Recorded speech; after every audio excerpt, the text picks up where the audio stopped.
Hi, everybody. I'm starting a little early for City Sunday, and today we're going to talk about victim mentality within our Arabic culture. But before we get started, give us a minute. We're going to do a little bit something different today. Mira, are you there? Hello. Oh, there you are. Hi, Mira. Hello. Kif Hello. halek? How are you? Good to see you. I'm Everyone, good. I How wanted are to you? introduce my amazing assistant, Mira, who is why don't you tell them where you're coming in from? I'm from Egypt. Hi, everybody. All right, Masad is in the house. I love her. Giza's in the house. All right, Mira, you can see the comments and everything, and we're all good? Yeah. Okay, so I've invited Mira because a lot of times on these lives, it's very difficult for me to manage what I'm talking about and all the comments and questions. So she's going to help me facilitate that. So thank you, Mira. I really appreciate you. Of course, Tiff. All Hello. right. Welcome, everybody. Today on City Sunday, we are going to talk about victim mentality and Arab culture and what this means. Now, I mentioned earlier to reflect on what does victim mentality mean to you? How has your family or the messaging you received around being a victim impact you in your life? I'm going to do full disclosure here to everybody on this platform. Actually, before we get started, can we just I really want to get to know where people are coming from and who they are. If you could just put in the comments where you are watching this live from. I love connecting with our international community. So I know I'm coming from Los Angeles, California. Mira, you are in Egypt. Yeah, I'm from Egypt. Dubai is in the house. Bahrain is in the house. I love it. Welcome, everybody. Welcome, welcome.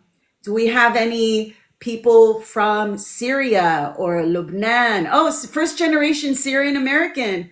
Pennsylvania? All right.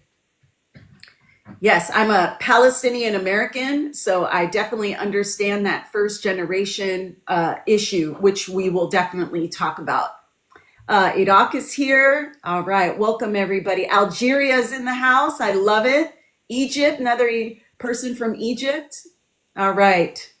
Awesome. Algerian. I love it. Great. Well, welcome. Welcome, everybody. This community has absolutely been incredible. Thank you for all your support and your energy and having us. Oh, Pakistan is here to come together as a and having us. Oh, Yemen. Oh, my Yemeni.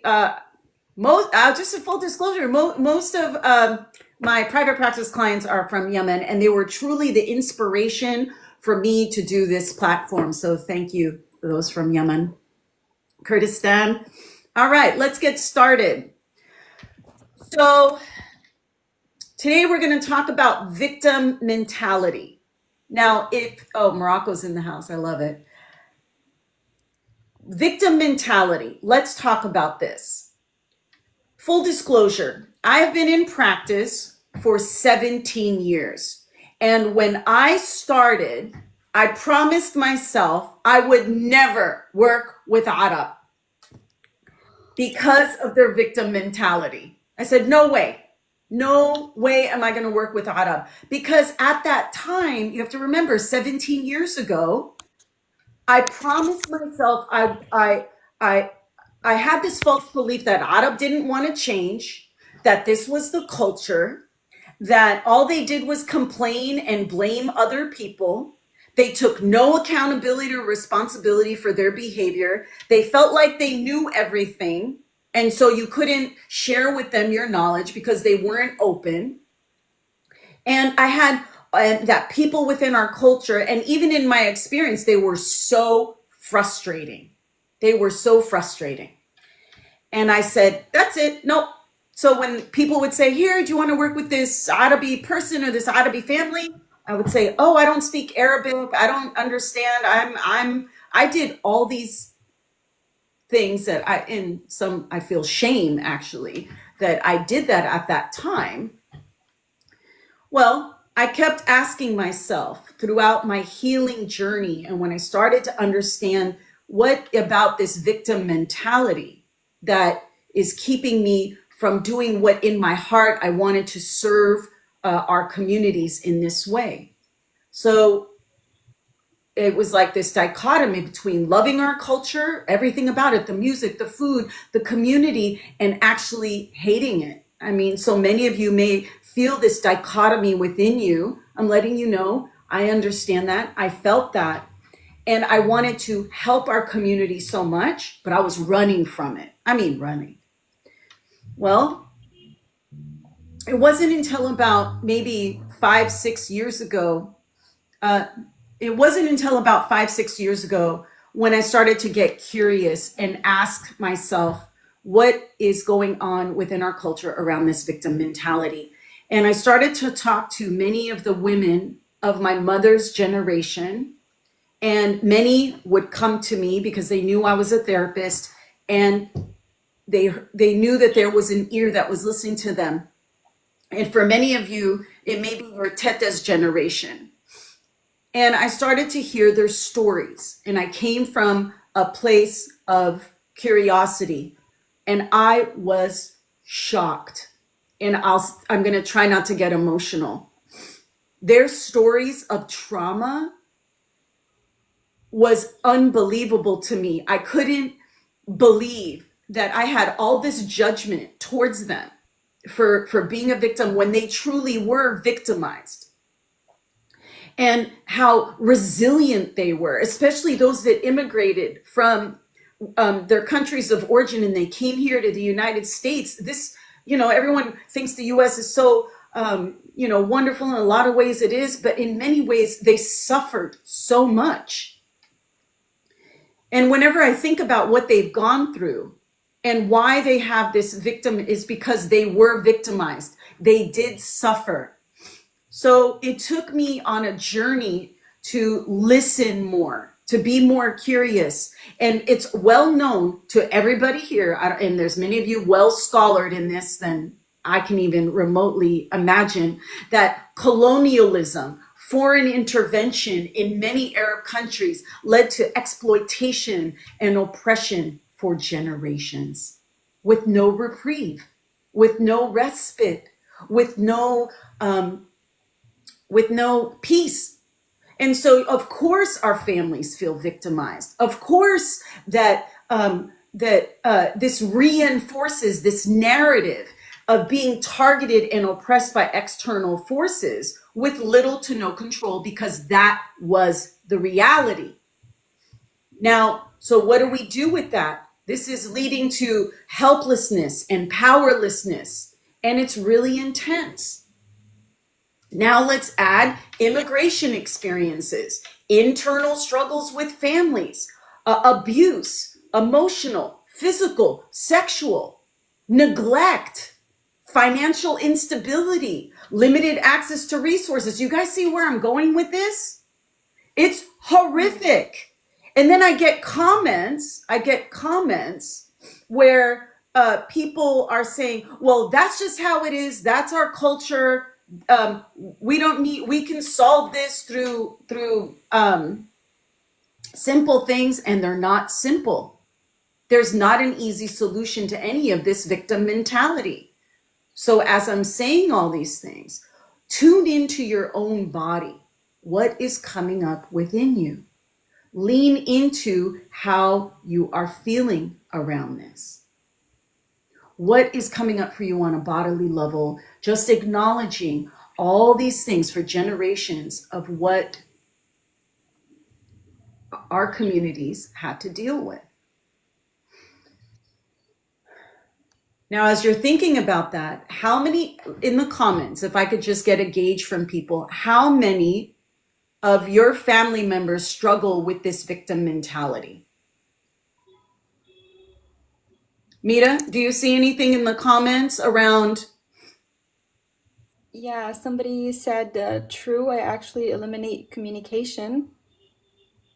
Um, That's right. Into reading the Four Agreements and the Power of Now. Those are two excellent, excellent books and resources if you want to move through the victim mentality and taking accountability. Thank you for sharing those resources. I didn't see who said that, but thank you. So, okay, so now that you think about within your own family, my sense is most of you have family members that have victim mentality. Now, many of you have victim mentality. Don't let me sit here on the other side of this screen thinking, oh, it's so easy to move through this with our families. Trust me, I fought my parents for decades, even with my knowledge. I fought them. I was resentful towards them. I was angry with them because they were so steeped in negativity. They had lack of hope. They weren't able to move through anything, take accountability. It was exhausting. But because we come from a collective culture and we have this shared sense of victimization and of being wronged, everybody was feeding off of everybody. Do you know, have you guys had that experience where everybody is feeding off everyone and you're the one sitting there going, can we have something positive? Can we have some hope? And everybody is in this swirl of negative behavior. And so it is about recognizing what's happening. Now, before I move into what this victim mentality is, I want to just bear with me, be patient with me, because I think this is so important to our healing as a culture. We have concepts such as honor and dignity. This is at the crux of who we are. And many of us have this perceived threat that anything of injustice and resentment, any threat to our values, we will completely feel victimized and resentful. And in fact, I have received, and Mira, correct me if I'm wrong, we have received so many hateful, not so many, I don't want to exaggerate, Arab, we have a tendency to exaggerate. We've had a lot of comments around this platform and people saying to me, it's not, why are you saying these things? Why are you bringing this up? Who are you to say these things? And I said, all I'm creating in this community is awareness. And can we talk about the things that we don't talk about? Yet the victim mentality, there was a vehement opposition to me even doing this with you today, Siddhi Sunday, to say, hey, what does this mean? Right? That's right. Yeah. Do you remember those comments? And I said, I do. we're not going to worry about those comments because we're going to keep moving forward, because that's victim mentality. They want to keep us stuck. Yeah. They That's want right. to stay stuck because it threatens their way of seeing life.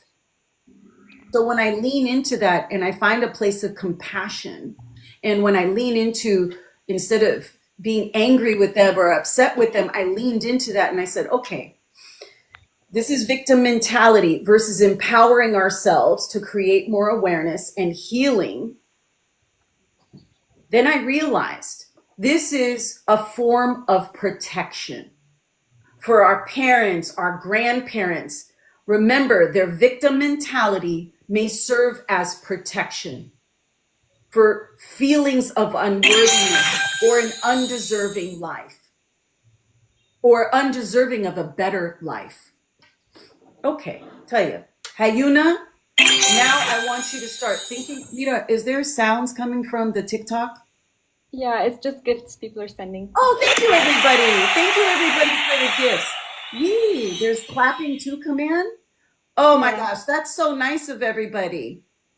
I appreciate you. I really do. Thank you for the gifts. But it was distracting because Shwaya Yeah. ADD on the. Okay, so what was I saying? So it serves as a protection for them because of feelings of unworthiness. And this is within many of us. I had a victim mentality because I felt undeserving or unworthy, because that's what was instilled from the victim mentality I grew up with. So now many of them have been deeply betrayed by life. Many of you have been deeply betrayed by life on many levels, externally, internally. So think about, I want you to use your mind to look at it through the eyes of a child, not you as an adult, but the mind of a child. Children, when things happen to them, they try to make sense of what happened to them from a child's perspective. And that's usually they see themselves as a victim or they blame themselves for what happened. They blame themselves or they feel like they deserved what has been done to them. Now, if you have this, I'm going to encourage you. You are not to blame. It is not your fault. What happened to you should not have happened to you. So as you grow up, this wound stays with you. And so a victim mentality, to have this victim mentality, it's important for you to understand it's to protect you from the despair of really acknowledging what really happened. Okay? So this is why when we try and force our parents to heal or when we force our family members to take accountability, they push back and they push back vehemently because they cannot, the child within them cannot wrap its mind around what actually happened, and they don't have the tools and they don't even have the community to be able to share or the language to be able to share and talk about these things. That's why they minimize, invalidate, dismiss. And it took me years of frustration with my family, with both my parents, of trying to get them to see before I finally realized that by forcing them to take accountability, I was inadvertently trying to remove this protective layer, the shield that was their very survival. Fimtu, do you guys understand? Mira, do you guys, does that make sense what I'm saying? It does. That this is why we need to turn the healing to ourselves. And we cannot depend on them to heal because that's their protection and that's their survival. Right. Now, some of you may get upset with me for saying that. And this is where I want you to lean into your compassion and recognize that try not to do that to your parents or family members. If they're ruminating and going on and on about the same story of how they were victimized, I want you to stop. Take a deep breath and recognize that their internal world may be too fragile, and most of us are fragile. For all this quotes and all this stuff we see, most people are barely hanging on by a thread, and don't let anybody tell you otherwise. Sorry, sad reality. Because our parents cannot handle that much despair. Okay, so when you find that compassion and you protect your peace and you set some boundaries in how much you want to take in all that, which I have videos already talking about that. But if we want to move through this, help our culture move through our trauma and victim mentality, we need to be compassionate and acknowledge, just like I did with all the aunties and all the women and all of you, so many of you share your stories with me. And I feel so honored and blessed that you feel safe enough to share your stories with me. And we get stories all the time. And even if they're shrouded in secrecy or hidden, that your stories matter. Your experiences matter. And where do we go as Arab to share these stories? Everybody tells me, well, there's nothing for us, at least not here in the United States. Are there places for you to share your story within your own communities? I'm asking. Mira, in Egypt, are there spaces where you guys can talk about these things? No? Anyone else? Yeah.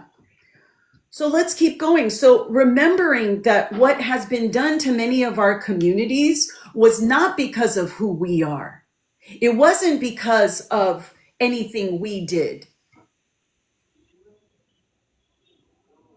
And so, what do we do with that? What do we do with that? What are some things? What can we do with that? All We don't talk with our parents. We just say, "Okay, yeah, thank you, Carlina. That's so true." We say, "Well, tayyib," or "Okay, yeah." We don't talk to them because they can only hear you through their own level of understanding, and their level of understanding may come through this trauma lens and this victim mentality. So it's about listening to them and hearing their stories or asking questions. And the more I leaned into curiosity, and there were some days it was so annoying and so irritating. Like, I don't want to hear this constant complaining or the same story, but I say, "Okay, mom, what does this mean to you?" And I got to tell you guys, since I started this community for international Arab, my relationship with her has deepened. My relationship, my boy, which was so conflicted for so long, deepened. And that's why I want to thank you, because I'm able to walk my talk and what I'm saying to you guys. And it's about believing in yourself that you are not a victim. Yes, you have suffered as a result of what's happened to you. Yes, but you are truly not a victim in the sense of that healing within you. So now let's talk about victim mentality.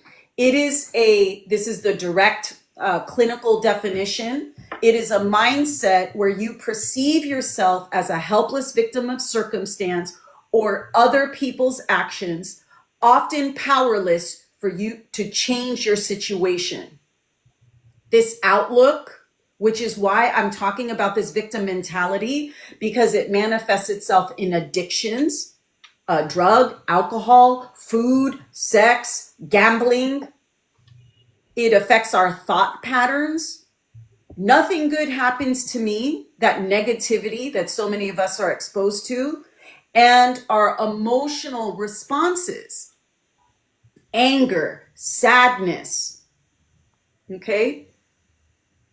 Anxiety, nervousness.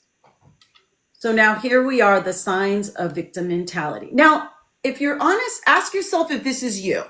Now, there's no shame in that. Trust me. The majority of these were me before I went on my healing journey. Okay, blaming others constantly. Habitually blaming other people for your life circumstance. Like I said, I mentioned my dad earlier. I spent the majority of my life blaming him for everything. Why he wouldn't allow me to go away to college. Why I didn't have the freedom to choose my career. I blamed him for this control that he had over me and the decisions in my own life, because I felt obligated to the culture, obligated to respect my elders. And as a result of, and some of his manipulative behaviors, to be quite honest with you, that I saw myself as a victim. Is that you? Do you blame others? Maybe we can share some vulnerability in the chat. Yeah, somebody said, I believe it's NISO. I'm hoping I'm spelling that correctly, but she said from experience that can cause codependency behavior and narcissistic behavior. You mean the blaming of others? Yes, it can. It absolutely can. I think we use narcissistic behavior. It's like so overused nowadays. That's why if you sense any hesitancy from me, but yes, it can lead to, again, it's not taking accountability, not taking responsibility, because you become so defended. You're so busy blaming other people. You're not self-reflecting on what is your part in that situation. Thank you, Mira. And so and then a lot of times you hear, well, if so and so masa wahik, or if she didn't do this, I wouldn't have made that decision. Well, where is your autonomy? Right. Any other comments, Mira, that I'm missing here? Just Carlina said, spent years pulling away from the victim mentality. The hardest part was recognizing that I did it. Oh my gosh. Yes, thank you for your honesty. Yeah, me too. Took a long time. Here I am blaming them for their victim mentality and hayuni ana قاعدة in my own victim mentality. So I'm expecting them to heal when I didn't heal that within myself? Come on. Doesn't work like that. Number 2, feeling powerless. Believing, and this is so much a part of what I was saying earlier, believing that nothing can be done to change your current circumstance or your current situation, even when opportunities exist. As an example, and I know this might be triggering for some people, here in the United States, for the most part, we are safe, we're okay. Okay, yes, there's racism, there's all this kind of other stuff, but I'm going to pin that. With everything going on in different countries, here they're saying, I'm powerless to getting up and going to work every day. I feel powerless to eat. I'm helpless to move forward.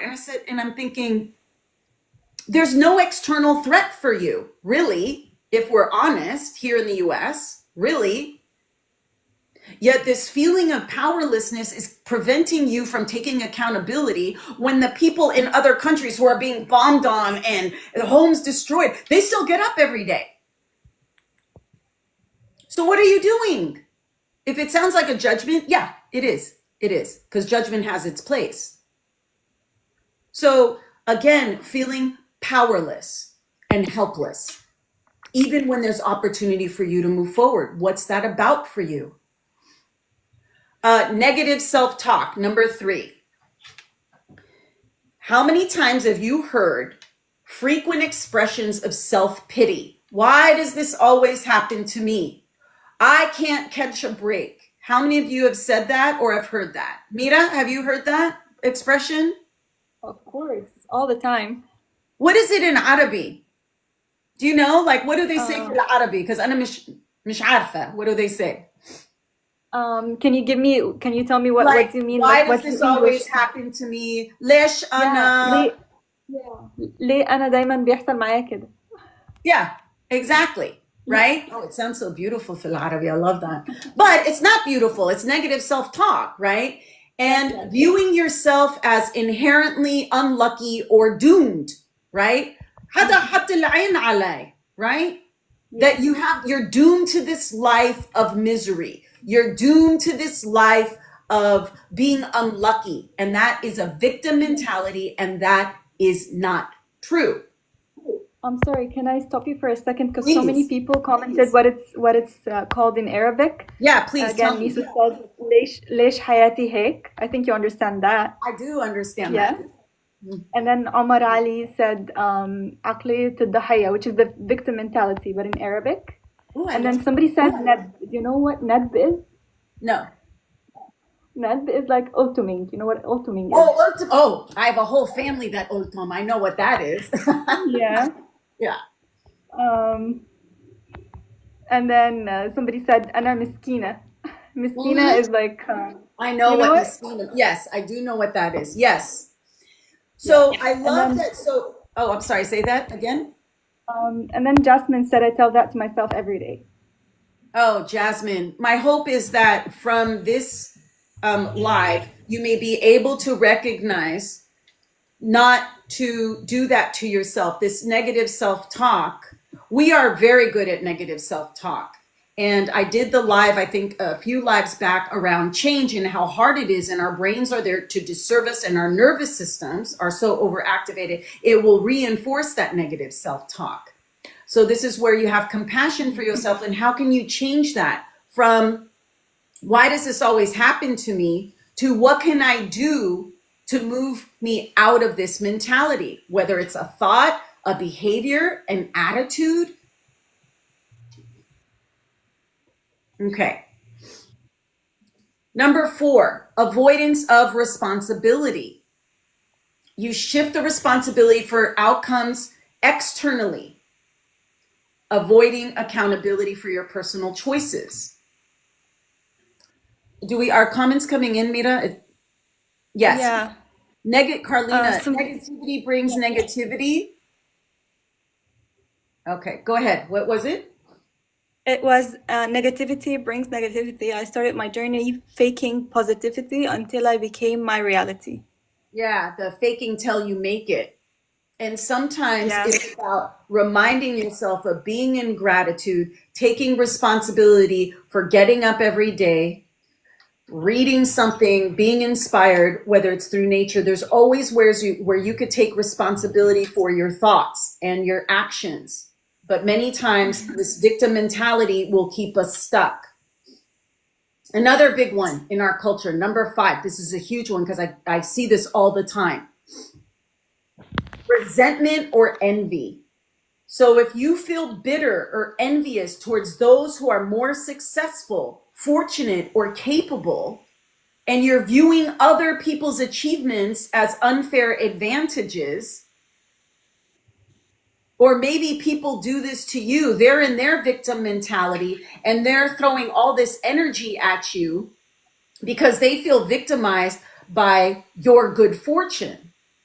And how many times do we, as Arab, dim our light, particularly Arab women? I think it functions differently with Arab men. We dim our light so that other people can feel more comfortable.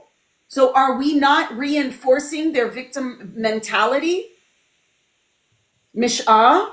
So I say, how can you not dim your light because somebody else feels resentful or envious? And if you're doing this to other people, lean into your own light and saying, what can I do to take accountability and move myself forward?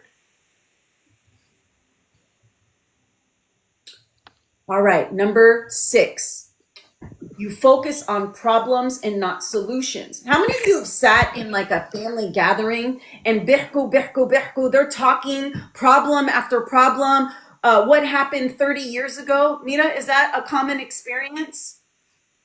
Yeah, it is. And somebody said, I believe it's Lumil. He said, I couldn't agree more. Okay, well, thank you. Correct me if I'm wrong. I know every family is different, but we focus on problems, even constantly focusing on the problem, and we're not very solution focused because of this victim mentality. Now, I created this platform because I wanted to create a solution to a huge problem that mental health within our Arab communities is lacking. So instead of me focusing on that and blaming the culture and blaming Arab the way I did 17 years ago, I said, why can't I be a part of the solution? Now, this goes for you too. If you're ruminating on the problem over and over and over again, and you're staying stuck in this, how do you find your own solution? To say, let me look at a solution focused. But we're trained and we're conditioned to constantly look at the problem. And we dwell on the obstacles. And we overemphasize, well, we have so many problems and our situation is so difficult, which justifies the inaction. Well, Shufu, what happened to us? And then it keeps us stuck. Do you see that cycle we get into? I do. And sorry, may I stop you? Nadine said, I love this. Is this a regular session? So I believe she's asking if this live is like a regular session. Oh yeah, every Sunday we have Siti Sunday, named after my Siti Maria, whom I adore, and Allah Yarhamha. And yes, every Sunday I talk about a mental health topic. And on Wednesdays we have, what do we have, Mira, on Wednesday? It's Wadih Wednesday. Wadih Wednesday, question and answers to find all the questions I couldn't address in the live. We address them on Wadih Wednesday. Yeah, and everything is on YouTube, on your YouTube channel. Oh, thank you for the room. See, that's why I have Nita, because Anna and see it that there's the YouTube channel. So you can find all the lives there in full form. Yeah, she's just asking what time. I'm sorry, Deb. She's just asking what time is it on Sunday and Wednesday. Oh, So thank you. Yeah, Sunday is 10 a.m. 10 a.m. Pacific time. And what Yeah, Wednesday in Seat Mira, is it at 9? it's 8. Oh, 8 in the morning? Yeah. 8 in the morning, California time, Pacific time, 8 in the morning. You have me up that early, don't you? All right. Let's keep going. Thank you, Nadine. I hope to see you on the lives. All right, number 7. We're almost done. Bear with me. Number 7, oversharing. How many times have I, for a secretive culture where we don't talk about stuff, it's amazing to me when I meet Arab, and maybe it's we overshare some really intense things. And this is where, for many of us in oversharing, if you're an oversharer, you're seeking sympathy and validation. And many times, instead of being an overcomer of your circumstances by staying in this victim mentality, you're seeking reassurance and sympathy from other people without making improvements or efforts to improve your situation. So you're listening to that friend who talks about it over and over and over, and you offer her solutions, or you offer him solutions, and you give them space and validation, and you're doing all these things for them. And at some point, you get burnt out. At some point, you're like, I don't know how to help you. And then usually we get frustrated, angry. Okay, forget you. I don't want you in my life anymore. I'm saying, let's slow that down and recognize that they're in their victim mentality. And if you are in your own victim mentality, recognize that you're seeking attention and support when you need to turn that around to you, to pay attention to your own wounds and your own healing and move away from that denial. And sometimes that's working with a therapist. Somebody offered some really nice books, lots of resources online to be able to recognize your trauma response. A couple of people I really like, and Mira, I don't know if you could put this in the chat, but I really like the holistic psychologist. Yeah.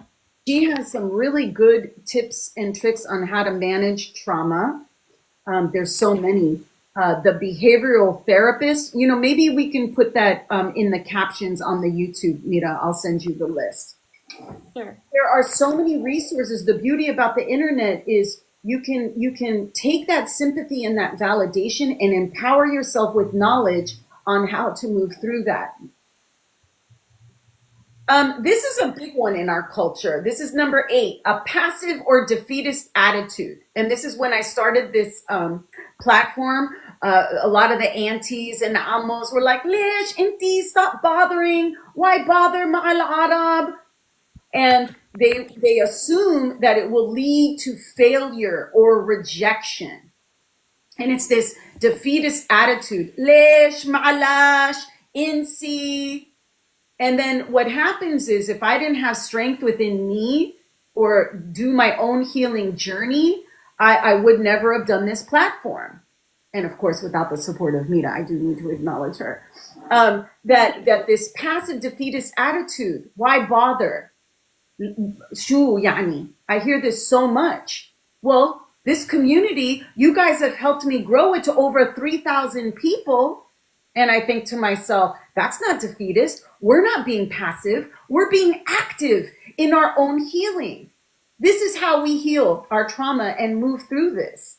So if you have a passive or defeatist attitude, I want to remind you that that you can really empower yourself by finding strength in being active. And sometimes that's doing one small step to move you towards getting out of this victim mentality.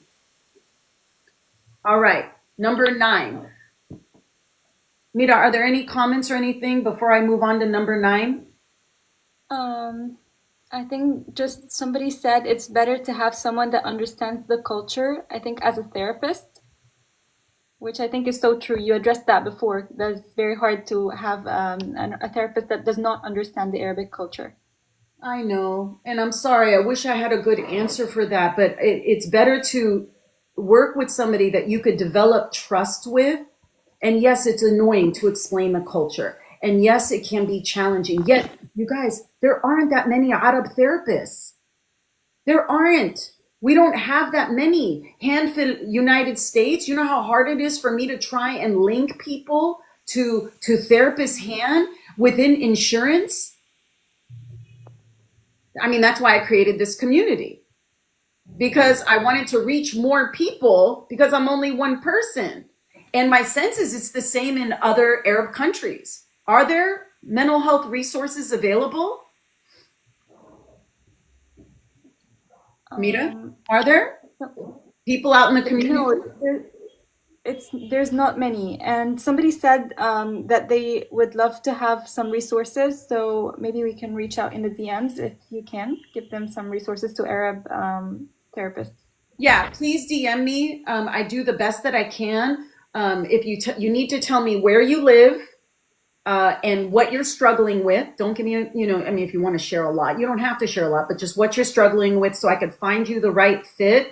And I have a community of Arab providers. And then it's up to you to take those and then I'll give you maybe one or two. To be honest with you, sometimes there's nobody depending on where you live. Okay. So this goes back to now, thank you for that segue. Number 9, viewing the world as unfair. It's unfair. We live in a world that is unfair and believing that life is fundamentally unfair and stacked against them. There's so much suffering in our world. I'm not here to say there isn't suffering. However, when we start to adapt this mentality, that impacts how we move forward. And then we're constantly feeling victimized because, oh, the world is unfair, the world is this. And I say, okay, can we hold both truths? That yes, it's unfair, and can we face these challenges together? Can we face these challenges together as a community? And I believe no matter how unfair the world is, we all can come together to uplift one another. And how can you do that within your own community? And I was explaining, it's like taking a pebble and you throw it in the pond and it ripples out. You may be that one person in your family or in your community that's going to be able to say, yes, it's unfair, and how can we find solutions to our problems together? Well, then that leads to the next victim mentality within our culture, number 10. And the last one, we have such a hard time trusting other people, right? Yeah. Immediately you go, somebody's nice to you. What's your default? Esh betom. How are Yeah, what do they want? what do they want? How are they going to take advantage of me? How are they going to victimize me? Right. Sometimes it's not funny, but this is what we do because we don't trust people. Many of you don't even trust me. You're like, "Ish bitahe, what does she want? Why does she do these lives? What is she?" And I said, trust me, I'm not trying to do anybody harm. I'm trying to help create awareness, but I do these things to build trust. I do these things to build trust because I know within our culture, we don't trust. And so how do we build that trust? So when I'm working with my family, like not working with my family, when I'm talking to my family, I said, is it that you don't trust them, or were they just being kind to you and you're not used to that? Yeah. Or were they asking about you because they care about you, but your victim mentality is, I don't trust you, you're going to hurt me. So how do you go and find evidence about that? And that's on you to find evidence of that. Can you trust them? But we have a tendency to throw the baby out with the bathwater. We go, okay, khalas, they're out. That's your task in moving out of this victim mentality is if someone is kind to you or they ask you a question, it may not be because they want to hurt you. It may be because they're curious about you. It may be they want to get to know you. But your victim mentality keeps you from developing relationships and being intimate with other people or being open to hearing other people. Yeah, somebody said because there's so much fake in Arab culture, you have to be nice, if not aib. Yeah. What she meant. I think we don't, well, you know what she says is so insightful. Thank you. Was that Nadine? Was that Nadine? It was Carlina. Oh, Carlina. Oh my gosh. Thank you for that insight. Yeah, because when we're growing up, we weren't told the truth. We were lied to, inshallah, right? So we couldn't trust our primary caregivers because we wanted something. Maybe we wanted a balloon or we wanted ishihelu to eat, or you wanted to go and do something. And as a kid, you're so excited. And then they go, inshallah. And you're thinking, oh, inshallah, of course, God wants me to have what I want to have. And then really the inshallah was no. Yeah. So you wonder why you don't trust people. You wonder why you have the, yeah, inshallah means never. It's so true. So you wonder why this victim mentality comes when we're growing up, because we couldn't even trust our caregivers to tell us the truth. And because people usually within our culture don't say what they mean and mean what they say, and we have to sift through like what they're trying to tell us. That's why I'm very direct. And in fact, that's why a lot of the Arab clients I work with, they like working with me because I'm very direct. I don't mince words because of this gaslighting, and we can't, I need them to trust me. So I say, well, here is what I'm seeing. And they value that. We value directness, even though culturally we have this aib and this fake stuff, but that does not make us feel safe. And that's a lot of it is what we don't trust, but that doesn't mean it's everybody. Does that make sense? Yeah. Okay. Any questions for me on victim mentality? Because we're going to finish up. Now we're going to talk about more positive things like overcoming victim mentality. All right, we're winding down here. I've offered a few things throughout this live on how to move through this victim mentality. So let's move away from victim and find, I like to overcome. I'm an overcomer. I overcome my life circumstances. I overcome my mentality. Use whatever word you want to use. I want to thrive versus survive. And that means, like I did 17 years ago, I had to cultivate self-awareness and lean into why I was angry, why I was upset, why I was frustrated. And in being in that curious place, I was able to recognize negative thought patterns, which we talked about all throughout the live, and the behaviors. So the more self-aware you can become, and it's scary, it terrifies you because you have to look at some really ugly things, right? But the more you can lean in, what is it Carl Jung said, when you lean into when you address the shadow comes the light. So until we can be honest with ourselves and take accountability and say, yeah, I have a victim mentality, we can't overcome that or move through that.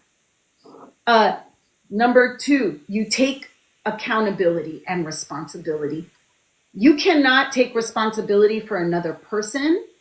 You cannot expect them to move you through the victim mentality and to uplift you. That's a setup for you, especially in our culture. We can uplift each other in here by you taking responsibility for you, me taking responsibility for me. And how can we focus on areas that are within our control? And there are many areas that are within your control. And you adopt what's popularly coined as a growth mindset. We have a negative mindset. We were trained from birth on this negative mindset. And to adopt a growth mindset means reframing every challenge that you have in your life. You lean into it, you pause.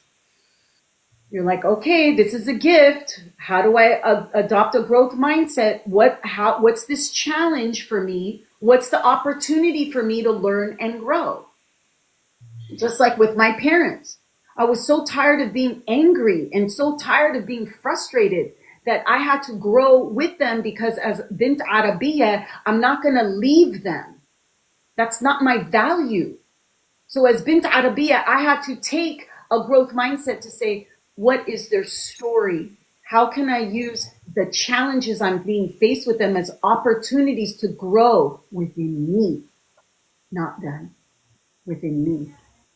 And the consequence of that, I could tell you 30 years later, because this is how long it takes. 30 years later, I can sit in me and I can love her from her limitations. But it took 30 years for me to get here. And I don't want you to wait 30 years. If you're young, to adopt it for yourself now, to grow and to learn. and to be curious. This is not in the cases of abusive people. I'm talking your garden variety ought to be parent, okay? Like, I'm not talking about people who abuse you or harm you, like physically or sexually. I'm not talking about these extremes. I'm talking about most of us have these parents who we can work with them, but you have to work with you first. The next one, seek professional help. Now, I talked about there's not a lot of ADAP therapists, but even though there aren't ADAP therapists, a lot of them to understand our culture, there are many people, therapists who come from similar cultures. So maybe it's finding a culturally informed therapist, and that may take time, but seeking therapy or counseling to address these underlying issues builds resilience within you, because now you have someone bearing witness to your story and allowing your story to unfold. And with that, it's practicing gratitude. We have so much to be grateful for. I'm grateful to this community. I'm grateful for the experiences. I'm grateful that I could get up every day. I'm grateful for my eyes, my hands. Sometimes that's all we can be grateful for. But if we don't find gratitude in the small things, when the larger things happen, we can't find joy in them. So practice gratitude, focus on the positive, shift your attention away from perceived injustices and lean into what you are grateful for. And there's always something you could be grateful for. Sometimes you got to go real deep. With my parents, one of the exercises that I did in the time where I was the most upset, like I just said, I don't like these people. I don't want to be around these people. I wrote down 10 things I was grateful for. Each one, I had to write 10 things, and I had to dig deep. Trust me. Now I can write 10 things quite easily of what I appreciate and with the great gratitude that I have towards them. So practice your gratitude. And sometimes every day you say, just be in that consciousness of gratitude, and that will shift that victim mentality. It'll shift that negative mindset to more of a growth mindset. And you may have to do that literally 100 times a day, because we're so conditioned to be in this victim mentality. Lastly, before we end, I just wanted to say victim mentality is not an inherent trait. We are not doomed to this victim mentality. It is a learned perspective. So my hope is in today's live, with effort, it can be unlearned and replaced with a more empowered outlook. All right. Thank you, everybody. Thank you for being here. Any questions or any comments? Nadine says, I'm grateful for finding you. Oh, thank you. Mm-hmm. And then somebody said, this is such a great topic. You should do lectures for teens experiencing difficulties at home. For teenagers? Mm-hmm. Oh, I love teenagers because you guys are the most real. I used to love working with teenagers for that reason. Because so direct and so they honest, and they break through all the BS. I would love to work with teenagers. Let's think about that, Mita, right? Maybe we can create a live just for anyone under 18 on how to be finesse and how to survive our culture so they don't have to suffer 30 years the way I did. Oh my God, yeah, that would be a great topic. Okay. For all the parents, or for those that have children, or for those who take care of children, in a couple of weeks, I'm going to do a live with a child psychologist and Gina Toda. She's my cousin, next generation of therapists, which I'm super excited about. She's going to come in and we're going to talk about parenting within our culture so that we're not passing down these things. And one thing I can say, the more self-awareness you have around you and the victim mentality, the more you can work on yourself, the kids are going to be fine. So this begins with you, but we will have tips and tricks on how to help you not pass these things on to your children. Yes, we will have that in a few weeks. All right, everybody. Thank you for joining us on Siddhi Sunday. We send us in your questions so that we can see you on Wadih Wednesday at 8 a.m. Pacific time. I really appreciate you. May you all have a wonderful afternoon, wherever you are in the world, to find your peace, to create your awareness, to move out of becoming a victim of mentality to an overcomer. Have a wonderful, wonderful time, everybody. Thank you.